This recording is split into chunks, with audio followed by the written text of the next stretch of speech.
Hello friends, something tragic happened in Islamabad this week.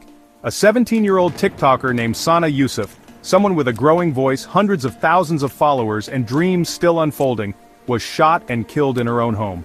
Now pause for a second, and let that sink in. A teenager, in her home, murdered. This isn't just another crime story, this is about a much deeper issue. The state of women's safety, digital freedom, and rising violence in Pakistan. And sadly, it's not the first time. Before we dive deeper, if you find this kind of honest, fact-based content helpful, maybe consider subscribing. It helps a lot and keeps this space going.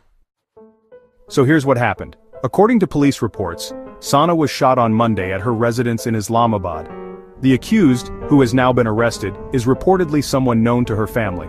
But what's really disturbing is how common this kind of violence is becoming in Pakistan, especially towards women in the public eye. You might remember the case of Qandeel Baloch, another social media star who was murdered in 2016 by her own brother in the name of honor. And just last year, Sarah Enam, a Canadian-Pakistani economist, was also killed in Islamabad in what was described as a domestic dispute. This pattern is no coincidence. It reflects a culture where women's autonomy, especially those who are bold, visible, and independent, is still seen as a threat. Let's talk numbers. According to the Human Rights Commission of Pakistan, nearly 1,000 women are killed every year in so-called honor killings. That's almost 3 women every single day. And that's just the reported cases. Experts say the real number is likely much higher due to underreporting, family pressure, and a broken justice system. Now combine that with social media. In a country where female influencers are often targeted, harassed, and bullied online, being visible is not just a career choice, it becomes a risk. Sana was part of a growing generation of young women using platforms like TikTok and Instagram to express themselves, share opinions, and build careers. But that visibility also comes with unwanted attention, threats, and in some cases, deadly consequences.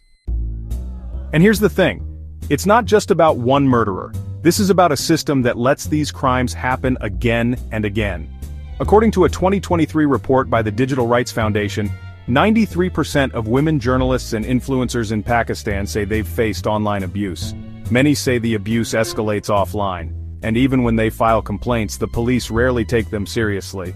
You see the problem? Sana's case is heartbreaking, but it should also make us angry, because we've been here before. We've seen the candlelight vigils, the trending hashtags, the promises of justice. But then, silence. Until the next case. And that's why we need to keep talking. Because silence is exactly what allows these tragedies to keep repeating. If you're still here, I'd genuinely appreciate it if you subscribed. These stories need more attention, not less. And we need to build a space where difficult truths can be spoken clearly and fearlessly. But beyond justice, we need change. We need stronger laws that protect women, not just on paper, but in courtrooms and police stations. We need better digital safety tools, and we need to teach boys from a young age that power over someone is not masculinity, it's cowardice. So let's not remember Sana Yousaf as just another case. Let's remember her as a symbol of how far we still have to go. And hey, if you found this useful or if it moved you in any way, maybe hit that subscribe button, not for me, but so that we keep these conversations alive. Take care of yourselves, and more importantly, take care of each other.